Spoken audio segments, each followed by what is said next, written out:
Okay, well, hello everybody. My name is Javon Para. I'm with JCAP Private Lending, and what we do is hard money.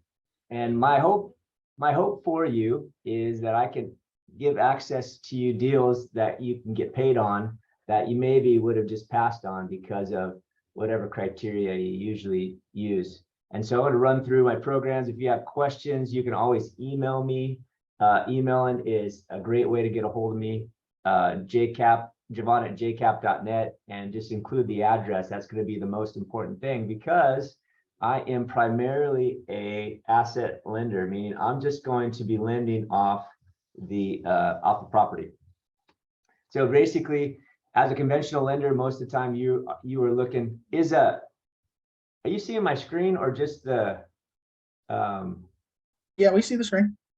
No, we're just seeing the one with your mouse now, not the presentation one. Oh, I'm out of presentation mode. Let me try to get it back into presentation mode. So how about this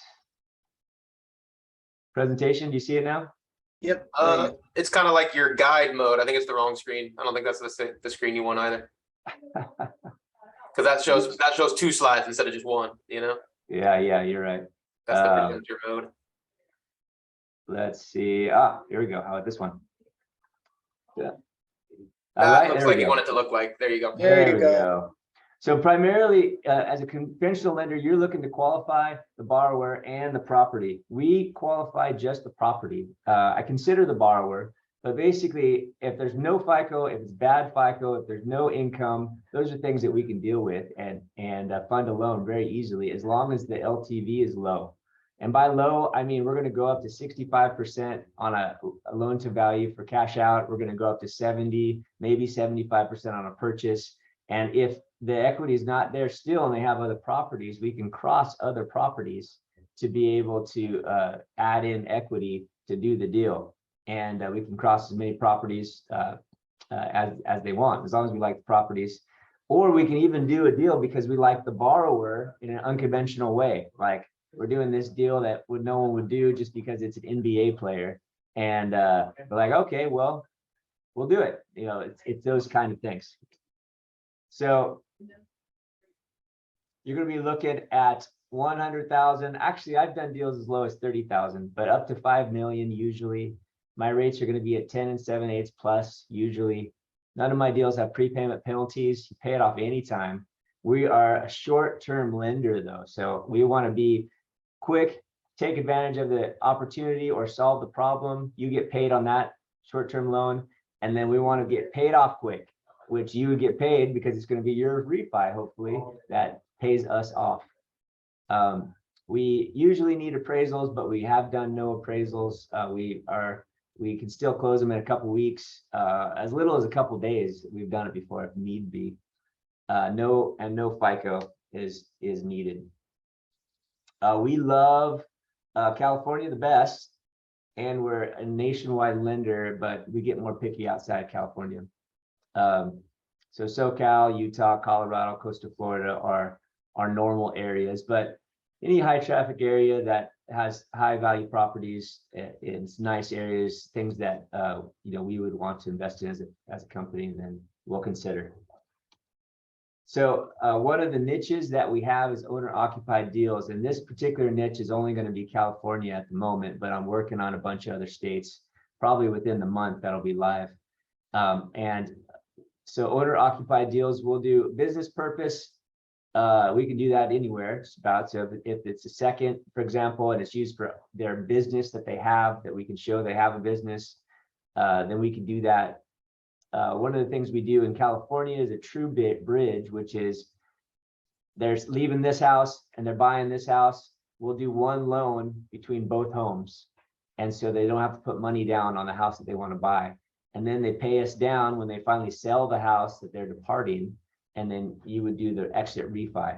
And then we'll also do a consumer loan, but in California only, meaning someone lives at their house, they're going into foreclosure, or they're going into forbearance, or they're in a problem and need to pull cash out, and it's all consumer purpose, not business purpose. We can do that as well. But again, right at this second, only California. So when you say business purpose, what do you mean there, Javon, exactly? Like they're running an Airbnb out of a second unit, or what do you guys consider a business purpose on an owner occupied? That seems very strange.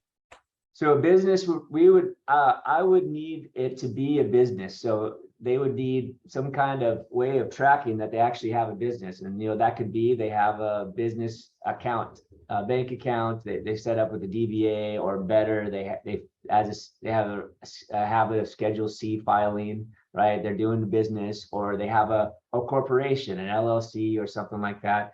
Something that shows they are running a business, and it's not just an impersonal investment. So they a registered business to the subject property address, basically. Some kind of business that I could show is actually a business, not just at the making subject. an investment in this property. It's an investment property, so it's business. Well, no, the distinction is: are you running a business? We would give you money for that business using your home as a collateral. That makes sense. Interesting. Okay. Yeah, and it's kind of loose. If it makes sense to you, it makes sense to me. We're going to do it. I don't have an exact documentation that I need for it. Gotcha. But really, it's for my own liability lending on an owner-occupied property. Yes. I need to show. Okay, well that makes sense. That's a business. Yes. Gotcha. Okay. Thank you. In California, maybe some of the states that we like more, Utah, Colorado, Florida, we'll do a bailout buyback as well. So these are owner-occupied loans that we can't do hard money on for one reason or another, and we'll actually buy the home from them and lease it back, and they'll be able to buy it back from us in a year, from 2 years, depending on what we negotiate, and then we'll usually sell it back to them at a 20% premium. So they can't get a hard money loan, they can't get any loan. They maybe should sell it, but they don't want to, because there's equity. We'll get them, for example, if it's 70% LTV or lower, let's say that 70% is 1 million. So we buy it for $1 million, which is 70% of the value. And then in a year or two, they have the option, we'll give them a contract that they can buy it back from us at 1.2. And then in the meantime, they keep on living there like normal, and they pay us market rent lease. So it's an interesting little program. We got to like the property, of course, but it is a last ditch effort, and these are becoming more and more popular lately. Popular in a negative way. Fix and flip. So we'll do these. We just need a little experience. We need people to have reserves, and we'll do 80% of the costs. Now, the value of the home at the moment doesn't matter as much as what the cost is. What do they pay for it, and what's the budget to be able to finish it? And we'll lend 80% of that. That's the main thing on these things. We're usually 10 7/8 or more. We're a 12-month loan. We want them to finish it, and then we want that last loan that they have to be 70% or less of the after repair value. So that's the general. There's a lot to this. We can go real deep, and it's really boring, but we can know. And by the 25% budget, I mean after they buy the place, so they're 20% of the purchase, 20% of the budget out of pocket.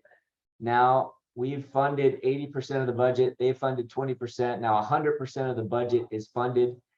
That's out of pocket all up till that point. Now they have to come out of pocket again to do the work, and then we refund them for 100% of the work after they paid for it, after they paid their contractor, for example. So that's why they need budget in reserves after we close, if that makes sense. 25% of that budget. So happy to take questions with that over email or even live if we have time. But the gist of cash outs: 65% of residential, 55% on cash out on commercial, and we can cross other properties, and we will do seconds. That's another niche that we have. We will do first and seconds up to 65% loan to value. We will do commercial loans as well.